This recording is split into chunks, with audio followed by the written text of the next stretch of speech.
खड़ी हो गई। बोले भाई जी, मेरे रहते हुए मेरे भाई को कोई चिंता जागृत हो,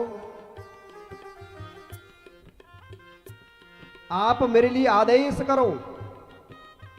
वो आप आदेश करोगे, मैं अभी ब्रज में जाती हूं। 1 महीने के अंदर के जितने भी बालक हैं, मैं उनको सबको मार देती हूं। बोले पूतना, ठीक है, पर ये 6 फीट लंबी, ये लंबे लंबे नाखून, ये बीभत्स बड़ा विकराल चेहरा, कौन तुम्हें अपने घर में प्रवेश देगा? बोले महाराज, वो मेरे पर छोड़ दो, मैं इन नाखूनों को कटवा लूंगी। रहे लंबे लंबे दांत, बोले इनके लिए छटवा लूंगी। रहा ये बीभत्स चेहरा, विकराल चेहरा, बोले इस पर मैं पलस्तर पोत लूंगी। फिर भी कोई किसी ने पहचानने की कोशिश की तो 1.5 हाथ का लंबा घूंघट निकाल लूंगी, फिर तो कोई नहीं पहचानेगा ना। पूतना ने ऐसे ही श्रृंगार किया है, और श्रृंगार करते हुए अपने स्तनों पर उसने कालकूट जहर लगाया है। कालकूट जहर लगाते हुए पूतना ब्रज में प्रवेश किया है। जब ब्रज में प्रवेश किया, ब्रजवासियों ने देखा, एक ब्रजवासी दूसरे से बोलता, भैया देखो तो सही, ये इतनी लंबी नारी। दूसरा कहता है चुप रहे।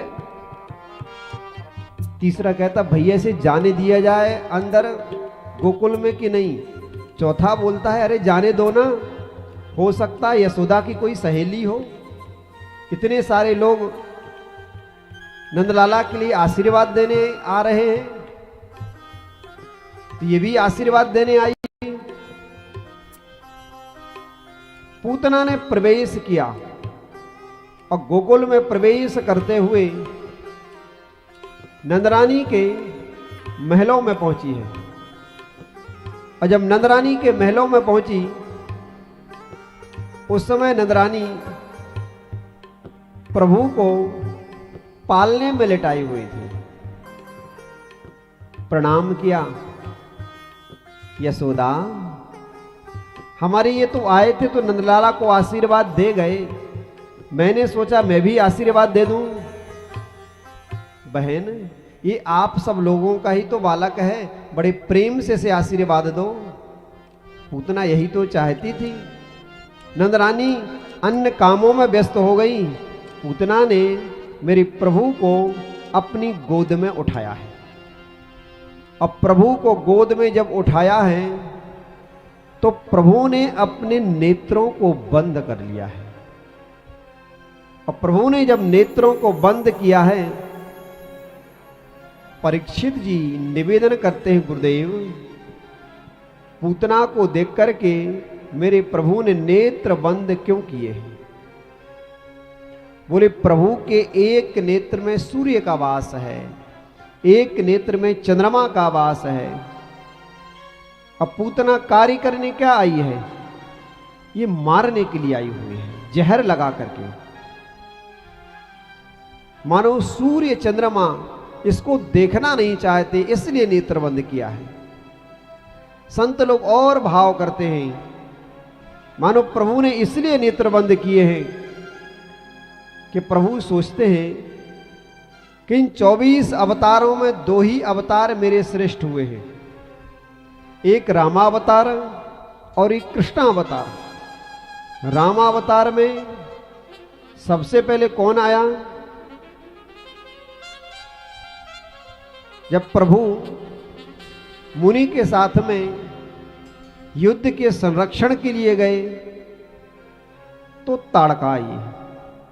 और कृष्णावतार में सबसे पहले ये पूतना आ गई।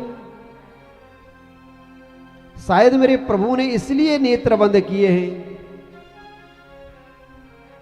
पूतना प्रभु को मारने की इच्छा से जरूर आई है, पर दुग्ध का पान एक मां ही कराती है। शायद नेत्र बंद करके प्रभु ये सोच रहे हैं कि इस पूतना को मैं कौन सी गति प्रदान करूं। मानो प्रभु नेत्र बंद करके सोच रहे हैं कि मेरा अवतार तो माखन और मिश्री के लिए हुआ है, अब पूतना मेरे लिए जहर पिलाने आई है, और जहर पीने की आदत तो मेरी है नहीं है। जहर पीने की जो आदत है भगवान शंकर की है, इसलिए शंकर जी आप पधारो और मेरे कंठ में बैठो, मैं इसका दूध पीऊंगा और आप इसके जहर का पान करना। संतों ने कई कई अपने अपने मत दिए हैं। मेरे प्रभु ने पूतना को देख करके नेत्र बंद किए हैं। पूतना ने प्रभु को उठाया है, गोद में लिया है, और गोद में लेकर के पूतना ने अपना स्तन निकाला और प्रभु के मुंह में दे दिया। प्रभु एक हाथ से एक स्तन पकड़े और मुंह में एक स्तन दिए हैं। दुग्धपान करते जाते 1 मिनट हुआ, 2 मिनट हुआ, 3 मिनट हुआ। मानो पूतना सोच रही थी कि 2 मिनट में 3 मिनट में तो काम तमाम हो जाएगा। धीरे धीरे पूतना को ऐसे लगने लगा कि पूतना के प्राण ही खिंच रहे हो। पूतना उस बालक को अपने से अलग करना चाहती है, दूर करना चाहती है, लेकिन बालक को ज्यों ही दूर करना चाहती, बालक दूर नहीं होता है। नन्हा सा 7 दिन का बालक कन्हैया है, और आज कन्हैया बोल पड़ा है। बोले मौसी जी, मेरे लिए पकड़ना ही आता है, छोड़ना नहीं आता है। अरे कैसा अद्भुत बालक है, ये बोलता है, कोई है मेरे लिए छुड़ाओ। प्रभु ने सोचा इस नंद भवन का इतना सुंदर सा वातावरण बना हुआ है, कहीं ये वातावरण कुछ दूषित ना हो जावे, इसलिए पूतना को लेकर के प्रभु आकाश में उड़ गए। महलों से ऊपर आकाश अंबर में मेरे प्रभु उड़े हैं। अब तो पूतना का वह बीभत्स विकराल स्वरूप सामने आ गया है, क्योंकि दुनिया के सामने हम बनावटी हो सकते हैं, लेकिन परमात्मा के सामने कुछ भी नहीं चलती। जैसे हैं वैसे ही प्रदर्शित होते हैं। प्रभु ने पूतना का स्तनपान करते करते मानो पूतना के प्राणों को ही खींच लिया है, उद्धार कर दिया, अंबर से इस धरा पर जोर से पटक दिया।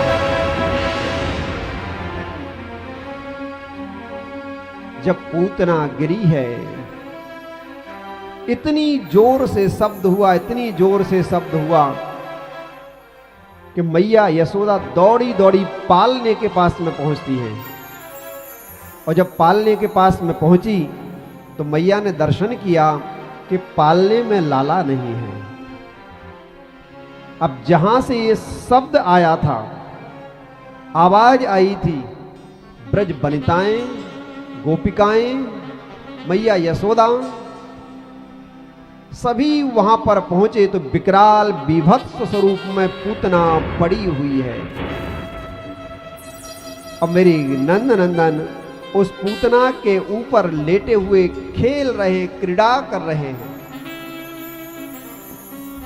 उठ करके गोपियों ने नंदलाला को उठा लिया, बार बार गले लगाती हैं, चूमती हैं, चाटती हैं। मैया यशोदा को बहुत सारी खरी खोटी बातें सुनाती हैं।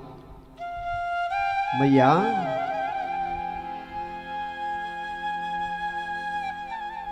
बालक की तुम सेवा शुश्रूषा नहीं करती तो मेरे से बोल देती।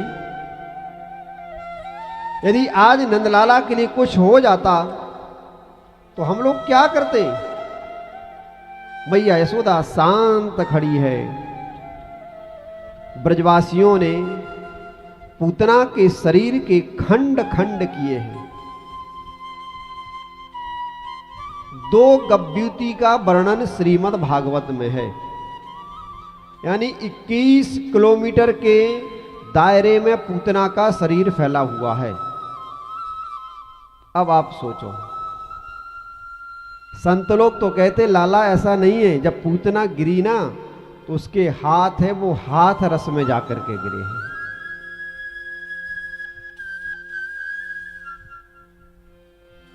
कान उसके कानपुर में गिरे हैं जाके, तो नाक जाके नागपुर में गिरी है।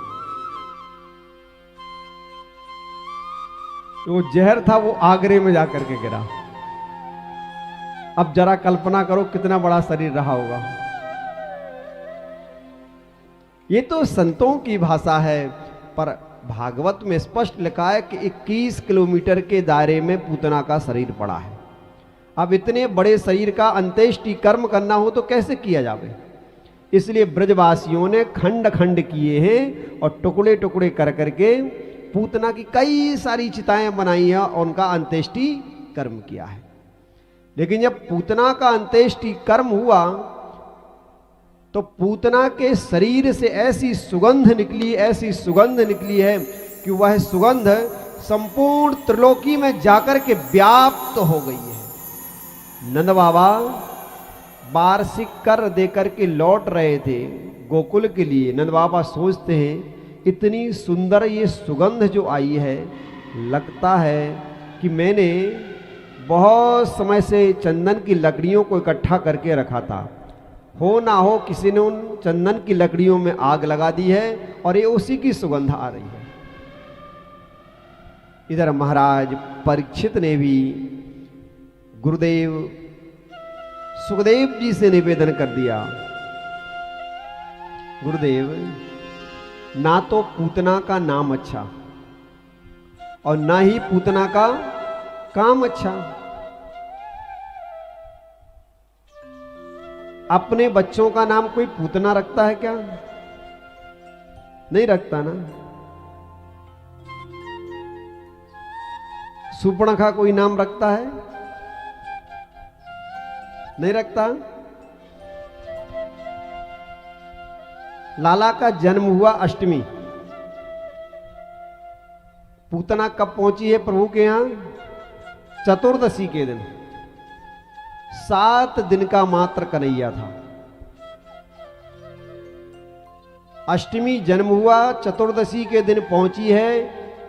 पूतना क्या है? पूतना अविद्या है, और जो अविद्या है पंच ज्ञानेंद्रियां, पंच कर्मेंद्रियां, मन बुद्धि चित्त और अहंकार, ये वहां पर रहती, यही तो पूतना है। तो ना तो पूतना का नाम अच्छा और ना ही पूतना का काम अच्छा। काम क्या करती है? ये नन्हे नन्हे बालकों को मारती है। और ना ही पूतना का भोजन अच्छा।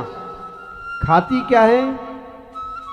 यह रुधिर का पान करती, खून का पान करती, खून को पीती है। ना जिसका नाम अच्छा, ना काम अच्छा, ना भोजन अच्छा, गुरुदेव फिर उसके शरीर से सुगंध क्यों निकली है?